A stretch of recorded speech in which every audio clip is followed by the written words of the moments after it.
Hello বন্ধুরা, আসসালামু আলাইকুম। কেমন আছেন আপনারা সবাই? আশা করি সবাই ভালো আছেন। তো আজকে আপনাদের সাথে ফিরে আসলাম, আমি সুমি। তো নিয়ে আসলাম আপনাদের সাথে শেয়ার করব বলে দুধ, কলা আর দুধের মজাদার লাচ্ছি রেসিপি। তো এই লাচ্ছি রেসিপি গরমকালে এবং রমজান মাসের ইফতারের টাইমে অনেক জমে যায়। খেলে মন, পেট এবং সব কিছুই ঠান্ডা থাকে। তো এই লাচ্ছিটি বানিয়ে দেখাবো আপনাদেরকে। খুব সহজ এবং সিম্পল একটি রেসিপি, একবার দেখলে আপনারা সবাই পারবেন। তো চলুন এই লাচ্ছিটা বানানোর জন্য আমি কি কি উপকরণ ইউজ করেছি তো চলুন দেখাই। তো বন্ধুরা, আমি এখন দই, কলা আর দুধের লাচ্ছিটা বানানোর জন্য এখানে একটা ব্লেন্ডারের জাগ নিয়ে নিয়েছি।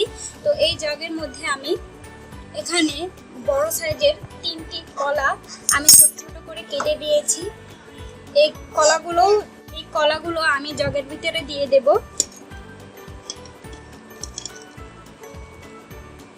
কলাগুলো দেওয়া হয়ে গেলে এখন আমি এখানে 1 বাটি মিষ্টি দই নিয়ে নিয়েছি। এখানে প্রায় 1 কাপের মতন মিষ্টি দই হবে। এই মিষ্টি দইগুলো আমি এই ব্লেন্ডারের জগে দিয়ে দেব।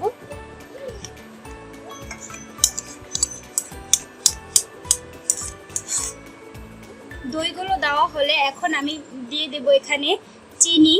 চিনিটা আমি এই চামচের 4 চামচ চিনি দেব। আসলে মিষ্টিটা আপনাদের স্বাদ অনুযায়ী দিবেন, যে কম বেশি যারা খান সেই অনুযায়ী মিষ্টিটা দেবেন। তো এখন আমার এখানে 4 চামচ চিনি আমি অ্যাড করে নিয়েছি। এখন আমি এখানে দিয়ে দেব তো এখানে আমি 4 চামচ চিনি দেওয়ার পরে এখন আমি 1 মিনিটে 10 টাকা দামের দুধ, গুঁড়ো দুধ, সেই দুধটা দিয়ে দিচ্ছি। গুঁড়ো দুধটা দেওয়ার কারণে এই লাচ্ছিটা অনেক টেস্টি হবে আর অনেক মজাদার হবে। তো এখন আমি এখানে প্রায় 2 কাপ পানি দিয়ে দেব, ঠান্ডা ফ্রিজের পানি। তো এখানে 2 কাপ ঠান্ডা পানি দিয়ে দিলাম। এখন এটাকে আমি ব্লেন্ড করে নেব। তো বন্ধুরা, হয়ে গেল ব্লেন্ড করা আমাদের এই মজাদার এই দই, কলা এবং দুধের লাচ্ছিটা। দেখুন এটার ঘনত্বটা কত সুন্দর হয়েছে, দেখেই বুঝতে পারছেন। এখন এটা আমি একটু গ্লাসে ঢেলে আপনাদেরকে সার্ভ করে দেখাবো। তো বন্ধুরা, হয়ে গেল আজকে আমাদের মজাদার এই দই, কলা আর দুধের লাচ্ছি।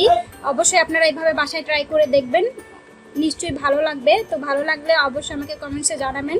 তো আমার রেসিপিটি যদি আপনাদের কাছে ভালো লেগে থাকে, লাইক, কমেন্ট, শেয়ার করতে ভুলবেন না। তো বন্ধুরা, আরও ভিডিও পাওয়ার জন্য আমার চ্যানেলটি অবশ্যই সাবস্ক্রাইব করে থাকবেন। তো ভালো থাকেন, সুস্থ থাকেন, আল্লাহ হাফিজ।